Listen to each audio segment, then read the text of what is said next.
CP Radhakrishnan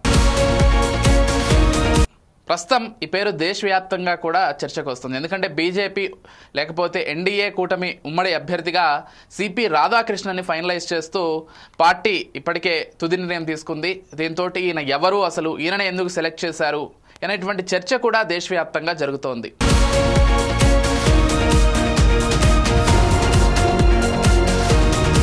వాస్తవానికి CP Radhakrishnan స్వస్థలం అయితే, అంటే ఆయన పుట్టిన ఊరైతే లేకపోతే పుట్టిన ప్రాంతం అయితే తమిళనాడుగా, ఆ తమిళనాడులో కోయంబత్తూరుకు సంబంధించి ఆయన పుట్టారు. అక్కడ ఎంపీగా కూడా రాధాకృష్ణన్ పనిచేశారు. ఈయనకు ముందు నుంచి కూడా ఆర్ఎస్ఎస్ బ్యాక్గ్రౌండ్ కూడా ఉంది.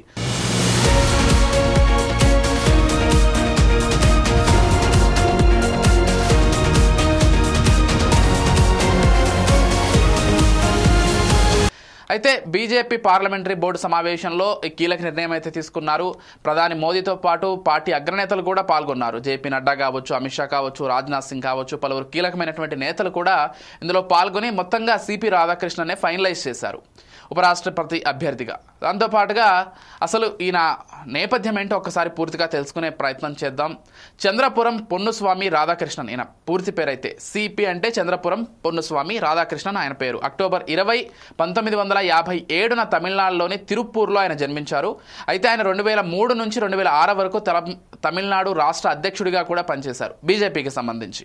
కాబట్టి ముందు నుంచి బీజేపీ బ్యాక్గ్రౌండ్ ఉందనేది చాలా స్పష్టంగా అర్థమవుతోంది. రాధాకృష్ణన్ తన రాజకీయ ప్రయాణంలో అనేక కీలక పదవులను కూడా నిర్వహించారు.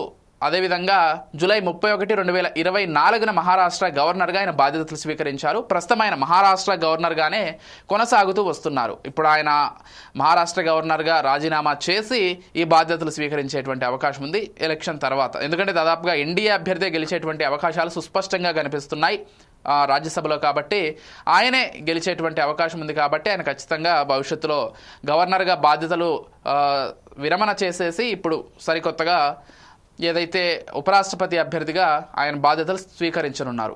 అయితే ఫిబ్రవరి 18, 2023 నుంచి జూలై 30, 2024 వరకు ఆయన జార్ఖండ్ గవర్నర్గా కూడా పనిచేశారు.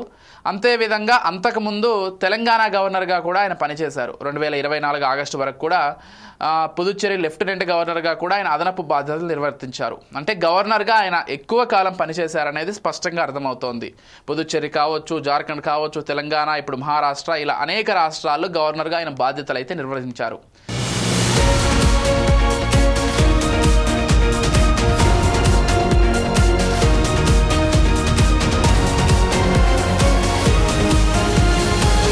ఇక 1998, 99లో కోయంబత్తూరు నుంచి లోక్సభకు 2 సార్లు ఆయన ప్రాతినిధ్యం వహించారు. బీజేపీకి అనుబంధమైన రాష్ట్రీయ స్వయం సేవక్ ఆర్ఎస్ఎస్కు సంబంధించి ఆయన బలమైనటువంటి ఆ రాజకీయ నేపథ్యం నుంచి వచ్చారు. కాబట్టి ఆర్ఎస్ఎస్ బ్యాక్గ్రౌండ్ నుంచి ఈసారి సెలెక్ట్ చేసుకోవడానికి ఎక్కువగా ఎన్డీఏ ప్రయత్నం చేస్తోందని మనం ముందు నుంచి ఏదైతే చెప్తున్నామో అది స్పష్టంగా కనిపించింది. సిపి రాధాకృష్ణన్ కూడా ఆర్ఎస్ఎస్ బ్యాక్గ్రౌండ్ నుంచే వచ్చారు.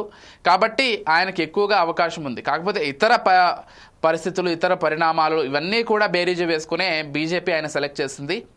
అయితే బీజేపీ తమిళనాడు అధ్యక్షుడిగా రాధాకృష్ణన్ నదుల అనుసంధానం, ఉగ్రవాదాన్ని ఎదుర్కోవడం, లేకపోతే ఇవన్నీ అంశాలకు సంబంధించి ఆయన దృష్టి సారించి 93 రోజుల రథయాత్రను కూడా ప్రారంభించారు. అప్పట్లో పార్లమెంట్లో ఆయన వస్త్రాలపై స్టాండింగ్ కమిటీకి అధ్యక్షత కూడా వహించారు. ఇక ఆర్థిక, ప్రభుత్వ సంస్థలకు సంబంధించి అనేక కమిటీలకు కూడా ఆయన ప్రాతినిధ్యం వహించారనే చెప్పుకోవాలి.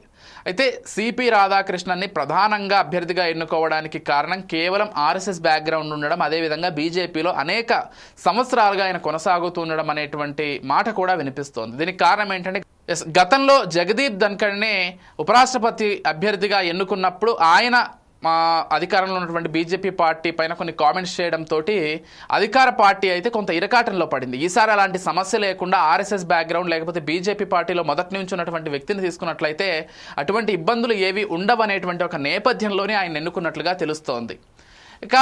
ఇక్కడ ఆర్ఎస్ఎస్ మాట బీజేపీ వినింది అని చెప్పడం కంటే ఆర్ఎస్ఎస్ బ్యాక్గ్రౌండ్ ఉన్నటువంటి వ్యక్తి అయితే బీజేపీకి వ్యతిరేకంగా వెళ్ళడు అనేటువంటి ఒక నేపథ్యంలోనే బీజేపీ అతను ఎన్నుకున్నట్లుగా స్పష్టంగా అర్థమవుతోంది. ఈ టర్మ్ మొత్తంలో కూడా ఆయన ఎక్కడా కూడా ప్రభుత్వానికి లేకపోతే అధికార పార్టీకి వ్యతిరేకంగా మాట్లాడే అవకాశాలు ఉండవు. కాబట్టి ఆయన ఎన్నుకున్నట్లుగా కూడా తెలుస్తోంది.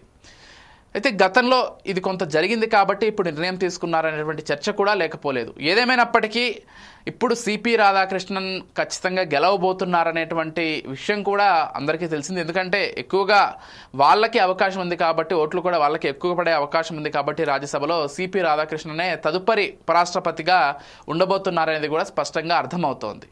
ఇక ఆర్ఎస్ఎస్ బీజేపీ రెండు వర్గాల మధ్య కొంత రాజకీయంగా కావచ్చు, లేకపోతే ఇంటర్నల్గా కావచ్చు గ్యాప్ వచ్చిందనేటువంటి చర్చకు సంబంధించి ఒక ఫుల్ స్టాప్ పెట్టినట్లుగా జరుగుతోందనేది ఆర్ఎస్ఎస్ నుంచి, లేకపోతే కోర్ బీజేపీ నాయకుల నుంచి కూడా స్పష్టంగా వినిపిస్తోంది. ఇక్కడ ఆర్ఎస్ఎస్ మాట బీజేపీ వింటుంది అనే కంటే ఆర్ఎస్ఎస్ నుంచి వచ్చినటువంటి వాళ్ళకి సంబంధించి కొంత అధిక ప్రాధాన్యత ఉంటుందనేది స్పష్టంగా కనిపిస్తోంది. ఏదేమైనప్పటికీ సిపి రాధాకృష్ణన్ని ఉపరాష్ట్రపతిగా ఎన్నుకోవడం పట్ల ఇటు బీజేపీలో కావచ్చు, లేకపోతే ఆర్ఎస్ఎస్లో కావచ్చు, వాళ్ళంతా కూడా సపోర్ట్ చేస్తున్నారు. ఒక మంచి నిర్ణయం తీసుకున్నారు ప్రధాని మోదీ అనేది ప్రతి ఒక్కరూ కూడా చెప్తున్నారు. అందరికీ తెలిసిందే, ప్రధాని మోదీ ఏదైనా నామినేటెడ్ పోస్టుకు సంబంధించి, లేకపోతే ఏదైనా కీలకమైన పదవికి సంబంధించి నిర్ణయాలు తీసుకునేటప్పుడు ఎవరి ఊహకు అందనట్లుగా ఆయన నిర్ణయాలు ఉంటాయి. ఎవరూ కూడా ఊహించలేరని ముందు నుంచి చెప్పుకుంటుంటాం. అండ్ ఈ పేరు కూడా, సిపి రాధాకృష్ణన్ పేరు కూడా ముందు నుంచి ఎక్కడా కూడా తెరపై లేదు. ఆల్ ఆఫ్ సడన్ తెరపైకి వచ్చింది. అండ్ తెరపైకి వచ్చిందని చెప్పడం కంటే ఆల్ ఆఫ్ సడన్ ఆయన పేరును ప్రకటించారనే చెప్పుకోవాలి. ఏదేమైనప్పటికీ ఆర్ఎస్ఎస్ బీజేపీ కోర్ బ్యాక్గ్రౌండ్ నుంచి రావడంతో ఆయనకి ఈ పదవి వరించింది. దాంతోపాటుగా కొంత రాజకీయ అనుభవం ఉంది. ఆయన ఎంపీగా చేశారు, అనేక రాష్ట్రాల గవర్నర్గా చేశారు. జార్ఖండ్ కావచ్చు, తెలంగాణ కావచ్చు, మహారాష్ట్ర కావచ్చు, వీటింటికి ఆయన గవర్నర్గా పనిచేశారు. కాబట్టి ఈ రాజకీయ అనుభవంతో పాలనా అనుభవం కూడా ఉంది. కాబట్టి ఈ పదవికి ఈయన చాలా కరెక్ట్గా సరిపోతారు. మరోవర్ ఆర్ఎస్ఎస్ బ్యాక్గ్రౌండ్ ఎలాగో ఉంది కాబట్టి ఈయన అయితే చాలా బాగుంటుందని బీజేపీ ఎన్నిక చేసినట్లుగా తెలుస్తోంది. బీజేపీ పెద్దలందరూ కూడా ఈయన్నే ఫైనలైజ్ చేశారు. ఇది మొత్తంగా సిపి రాధాకృష్ణన్ని ఎన్నుకోవడానికి వెనక జరిగినటువంటి తతంగంగా మనం పేర్కొనవచ్చు. Keep watching 4 Sides TV.